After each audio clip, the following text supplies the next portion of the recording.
Today in this video I'm going to be going through repairing this Aiwa AD6550 stereo cassette deck. I actually started this project about a month and a half ago, and I can't find the very beginning footage that I shot of this thing, so I must have deleted it or overwritten it or something. But I've got all the stuff that I did when I was repairing it and adjusting it and stuff like that, so that'll be going into this video. I got this thing off eBay for about 20 bucks. I had one of these a couple years ago, and I did a whole bunch of videos on repairing that one, but I never put it up on YouTube because I wasn't happy with the way things turned out. That one actually didn't have the glass cover on it, and I didn't know at that time that this was actually glass, but it is. I thought this was like plexiglass or acrylic or something like that, but no, it's real glass. As you can see, the corner of it's busted off here. I'm going to have to see if I can have a glass shop make me a new piece. Finding one of these on eBay is probably going to be impossible, but nevertheless I think I can have this thing made. It's got some beveled edges right here. It's pretty nice and it's tinted. This is a pretty high-end cassette deck of the late 70s, and 20 bucks that I paid for this thing on eBay was definitely worth the money. Got this all adjusted and stuff like that, which you'll see, but I wanted to show it here. I guess it's probably better than the previous ones I've got set up on my stereo system here in the living room. Got my turntable right there. This beautiful Sansui G5000.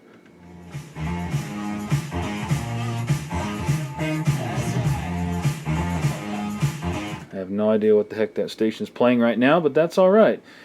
So this is going to be going through repair of this thing, and hope you guys enjoy it.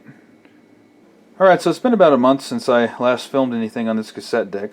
Finally got the belts in for this thing, and I got them from Studio Sound Electronics. The particular belt I've got on here right now is an 11.5 inch medium flat belt, and this is $3. They charge $1.50 handling if your order is under $5, so I got a second belt, an 11 inch belt just in case this one is too loose, but I think this one's going to work out pretty fun. I'll save this for another project probably. So I've got the controls loosened up here pretty nicely. They just pop back like they should, and I got the belt on the pulley right here, capstan pulley. Looks like it's working pretty good there. And the tension's just about right there. It's not too tight, it's not too loose. Seems like that's just about right. There is a little bit of play in this motor assembly right here, so I can bend it a little bit if I need to, but I don't think I'm going to need to mess with that.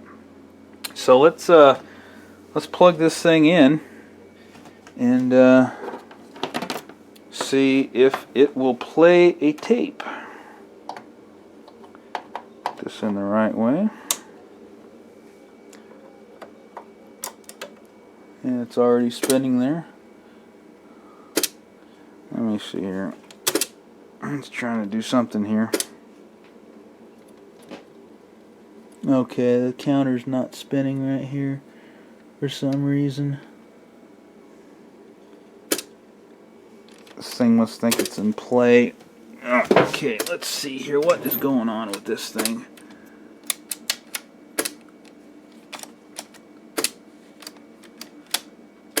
That's kind of a strange problem.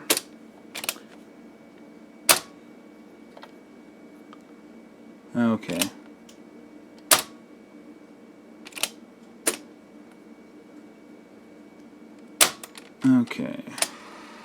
Okay, so that's working. Got plenty of take-up on there. Rewind, yeah, that.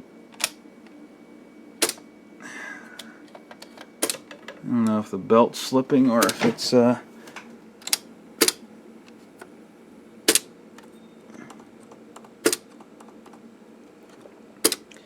it thinks the tape's not spinning, so it's trying to stop it here, and for some reason it's not completing that process. But it works fine. Fast forward, and there's plenty of take-up there. So for some reason, the take-up reel's not engaging when I hit play there. Okay, we'll hold that down. Yeah, it's not engaging that for some reason there.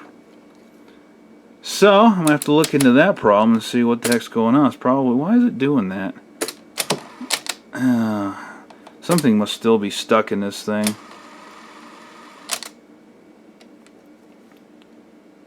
No. See, it thinks I've got the tape in play or something, and it's not.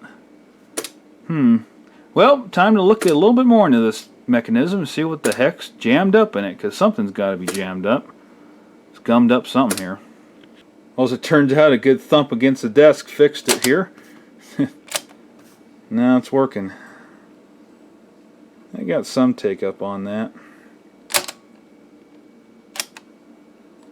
Doesn't seem to be anything going on in reverse though. I mean, I feel some resistance there, but yeah. Alright, so it looks like this traction tire right here, let me see if I can get the camera zoomed in on that. That traction tire right there. I believe he is the culprit, and he is slipping. You can see I can freely turn that, and you can see the traction tire is just spinning there against the flywheel. So I'm going to have to replace that traction tire, and that should take care of the reverse problem. That traction tire does go to the fast forward and play, and in that position it seems to have, so if I grab the right, do that, it does seem to have enough grip there to turn that for the most part. But that traction tire is going to have to be replaced, so I'm going to have to take that flywheel out of there, take this bracket off to gain access to that. I do have some traction tires, so we'll see if we can find one that fits that, and hopefully get this thing up and back up into tip-top shape. Hopefully this is going to be enough room to get that out of there. But this whole thing is held on by one C-clip down here, and it's just on this shaft right here, and of course we got this spring to take off up here, and that whole thing will pop out of there, and then I can get access to that traction tire. However, the other easier way to get this off is to take this C-clip off right here, and then this whole mess is just going to pop right off there. Easy peasy lemon squeezy. Alright, as you can see, that whole arm there came right off. And to get to this tire, I'm going to have to take that little C-clip off right there in the middle of that. And this feels a little stiff, but I'm going to put a little bit of lubrication on that anyway, and replace that traction tire, put this whole thing back on. Don't want to lose that C-clip. There is one other traction tire down in here, this guy right here, and I think I'm going to see if I can replace him or not. I'm going to see if I have that size. One thing you can do with these traction tires though is you can take these off and flip them inside out and put them back on. That'll sometimes help, but like I said earlier in this video, these traction tires do get worn down, so the diameter is still going to be about the same, so it probably won't help. But if it's just a little bit slick because of age, well, the inside of it doesn't have any, use at all. It's never touched anything but the plastic there, so I've been able to get by with flipping those things inside out. But let's see if we can find a tire for this guy. Alright, I don't have a traction tire big enough for that other one, so this will just have to do. I think this guy right here is going to work. If he's a little bit too big, then I've got this one right here. You can see the difference between these two. You can see, I think this one's an old one that I saved just in case it would come in handy, but you can see the diameter is just a little bit different there. You can see how much it's actually worn down compared to the new one right there. So, like I said, I'm saving that one just in case I have a use for it. I think this one will be the one we use.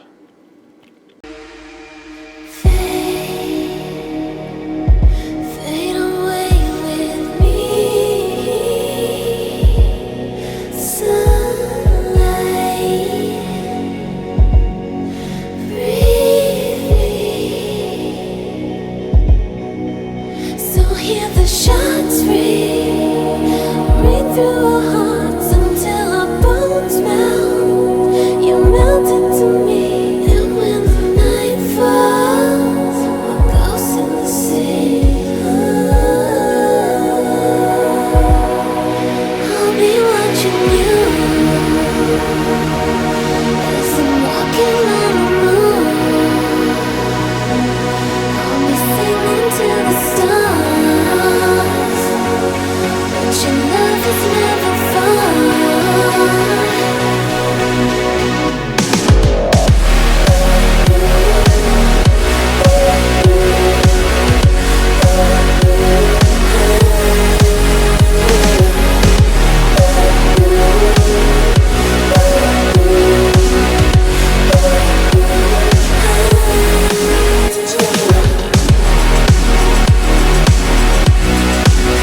Alright, I got that traction tire replaced, and I got those shafts lubricated right there, as you just saw, and that freed these up big time. These were really stuck. So maybe that traction tire still had enough. Well, maybe it was still good actually, and it just these were just too gummed up with old grease, but it's spinning very freely now. So all I gotta do is get this thing back in there, and hopefully it'll work. There's 2 points to contend with on this thing of putting it back in. One is we got a spring right here, little arm sticking out right there of the spring. I got this post right here, and the spring, see if I can get the camera right in there, the spring goes down in here. There's a little notch right there on that plate. The spring will fit down in there. And then that post is going to ride right here. And this little leg right here sticking up, that's what's going to articulate it back and forth. And the spring, like I said, rides. I can get the screwdriver down in there in that hole. It was right in that slot right there. Hopefully it's showing up on the camera. So get those 2 points dealt with there. Spring's going to be the tougher of the two. I just got to get that in there, and then I can get that whole assembly slid over the shaft right here, up here, and get the C-clip back on it and get this mess put back together, and we'll give it another test here.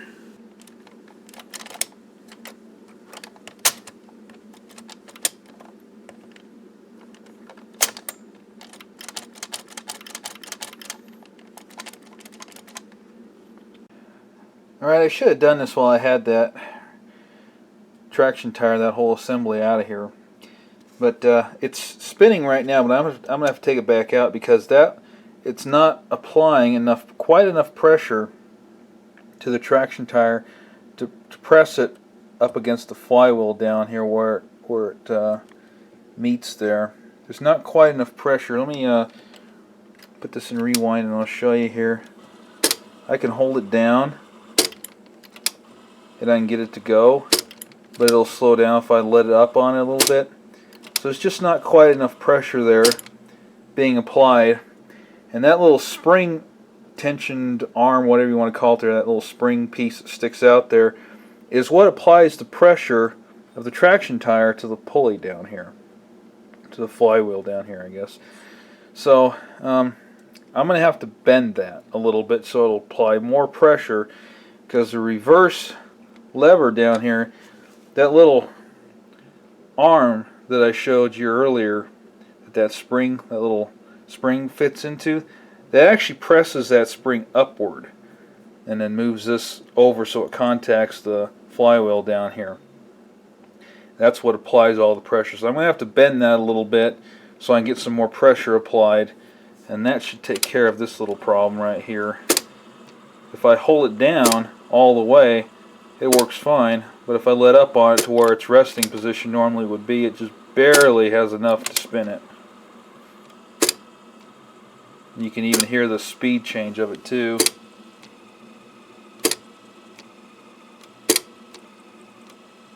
So we'll take care of that here.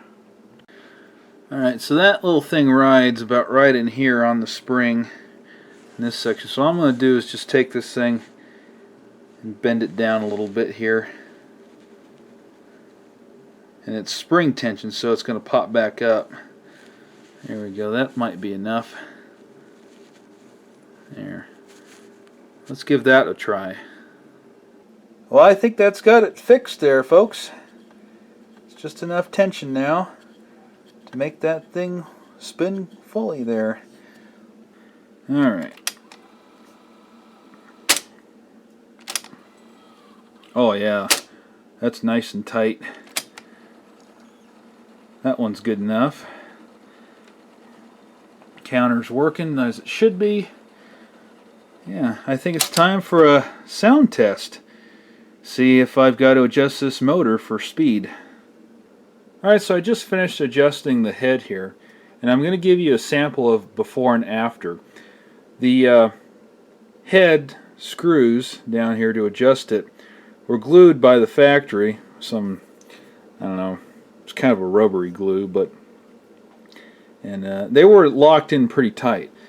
But one of the things that I've always found on cassette decks is that they almost always need to be adjusted. And I don't know if the factory just doesn't get it right or if they somehow lose their alignment over time. I don't really know. They usually have a spring on the one side that, you know, keeps them in alignment. So maybe that spring loses a little bit of tension. I'm not really sure. But anyway, I adjusted that, and I'm going to give you a before and after just so I can show you how important it is to adjust these heads, because it's really amazing the difference in sound quality you can get out of a cassette by just adjusting the head for optimal clarity.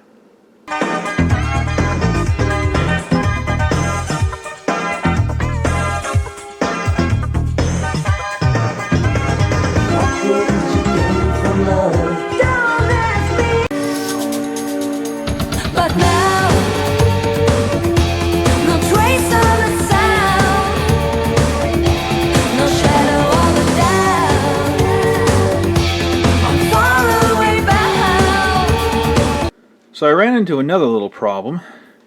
I seem to be running into tiny little problems all over the place on this thing, and I've been having to fix. Like, it didn't want to fast forward on me there, and I had to take care of that earlier. What I wanted to talk about is this reverse reel right here was giving me problems all of a sudden, and the end of it right here that grips onto the tape kept hanging up about that far. After I put the tape in, it's supposed to just slide all the way back like that, but it wasn't. It was suddenly really stiff right in here, and I had to pry it up there with my pick, get it back into place, and it wouldn't stay, because as soon as you pop the tape in, it'd pop back and stay. So it's supposed to do that. When you put the tape in, it goes back, and then, you know, once the fingers and stuff all line up with the gears on the cassette, it pops back into place. But it wasn't doing that, so when I'd hit reverse, it just goes, and yeah, so I had to pull that out and address this issue. So what I did was, on all the flat spots on there, I don't know if I'm going to be able to show us on the camera, but there's little flat spots right there on there, and I went and very carefully with a knife, a razor blade, shaved it down a little bit so that it now goes over that smoothly. I don't know if this thing shrunk or what happened. This one over here doesn't have that problem. It's perfectly smooth, but for some reason this one decided to give me a little bit of grief, so I had to address that issue before I get this thing all put back together. And yeah, one more thing, right? So I got to put this little thing back on here. This puts a little bit of resistance right on here so that it kind of smooths it out, I think is what that's meant for. It's kind of like just a slight little bit of a break, just enough to put a little bit of resistance on that. So I got to put that back on. That goes onto this little spot right here. It screws in right there.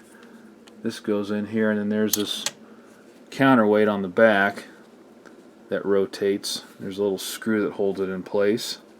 And there was a glob of glue on there, but of course I had to pull the glue off in order to get the shaft out of there. So I'll get that back together here, and I'm just finishing up putting this thing together at this point. And I was going to do a speed test of it, but then this thing acted up on me, so had to address that, and yeah, well, I got to take it apart. Okay, so I'm playing this song by Cassette Dangerous here on YouTube, and I've also got that queued up on the deck here. Now what I do is I listen to the beats, pretty much, the music. I cue it up, get it so that this one is in the same place, or vice versa, as the other one. I start playing, and then once I hear one of them get out of sync, I know that this thing's either moving too fast or too slow. If this one gets out of sync first and is ahead, then I know this one's too fast. If it falls behind, then obviously it's too slow. This thing is a little bit too fast, assuming that the speed of the video on YouTube is correct. That's another thing. Preferably, I would rather play a CD of this song.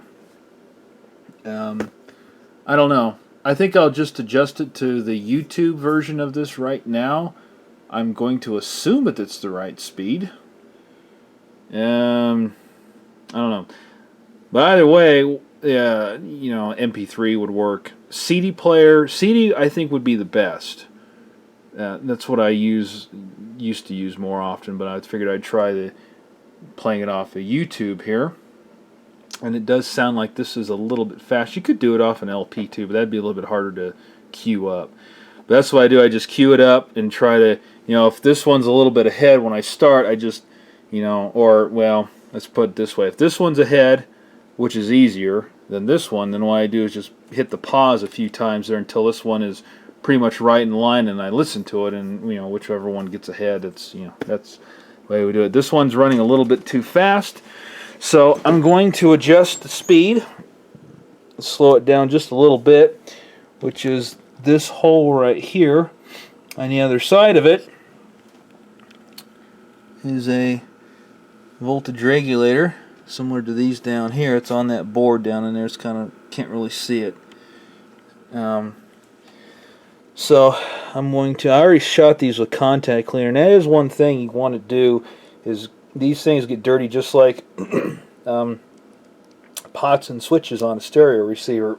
So shoot them with some contact cleaner, move them around a little bit, that'll clean them up, and then you can get a nice adjustment. Otherwise, it might work fine, but if you try to do it when it's dirty, it'll just jump around on you. It'll be a pain in the ass to get it adjusted. So actually what I need to do is not use a metal screwdriver, but use a plastic screwdriver. Since I bought these, I should use them, right? If I can get one of these out of the package. I think this one will work pretty good. Maybe, if I can get it out of the package. There we go.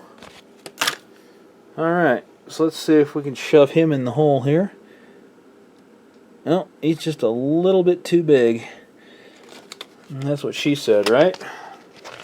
Okay, so it's hard to do this one hand. I've got a smaller one here, or maybe I don't. Yes, I do. Smaller, but it's longer, which I think is actually meant for some of these cassette decks anyway. Okay, let's try this big old long shaft right here. Yep, that works just fine.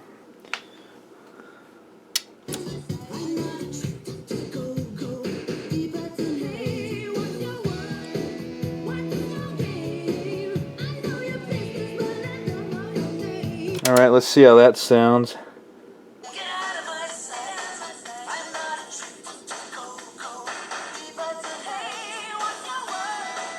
I wonder if YouTube will flag me for this.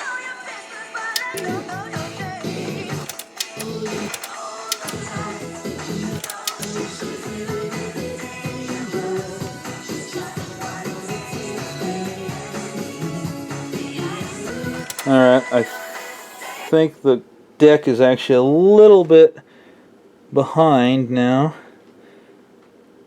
Let's give that a little tiny twist there.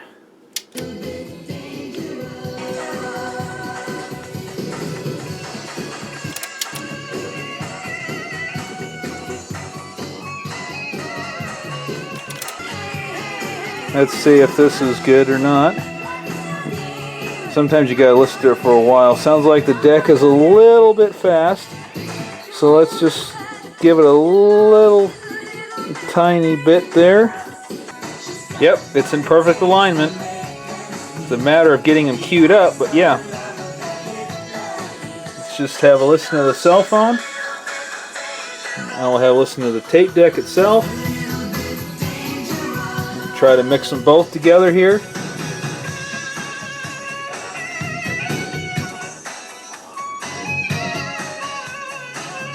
In absolute perfect alignment. So you don't need to buy one of those calibration tapes and listen to all that squealing and hope that it was actually recorded on properly adjusted equipment, or try to make one yourself hoping that your equipment is properly adjusted. No. Just do it that way. MP3, YouTube, CD player. Listen to them, cue them up, and you'll be able to tell right away if the cassette deck is too slow or too fast. And that's how I calibrate my cassette decks. Easy peasy, lemon squeezy. Testing another song here, Shadow of a Doubt.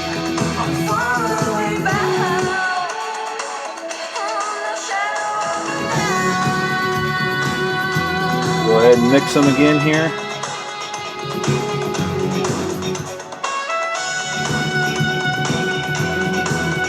Yep. Even that song is in a line, so we're good to go on that. It never hurts to check a couple songs, just to be sure. I figured before I put the cover back on, I better go ahead and test whether or not this thing's capable of actually laying track to tape.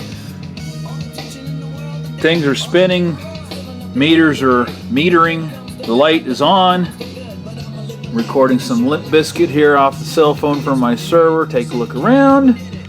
So we'll see how this thing sounds when it's all done. Alright, so I laid down a couple tracks on this cassette deck here. I've got the volume level adjusted extremely low so it doesn't blow out this camera's input. So the meters aren't going to move right here, so they're not broke. That's just why. So let's go ahead and listen to what this cassette deck recorded here.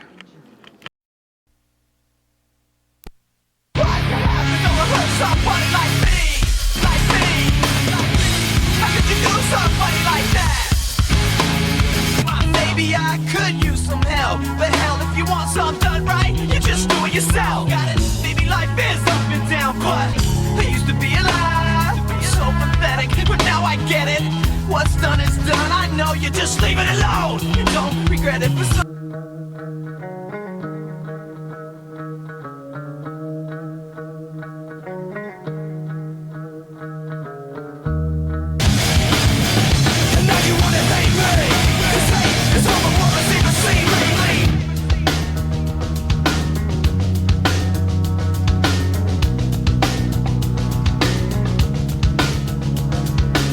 Those two thumb screws that hold that glass cover on, I've been soaking in some 99%, actually it's 91%, isopropyl alcohol. You see all that black rubber that turned into tar has pretty much been liquefied by the rubbing alcohol there. Those things are pretty well covered, so get those out and do a little bit of cleaning and get that cover back on, I guess.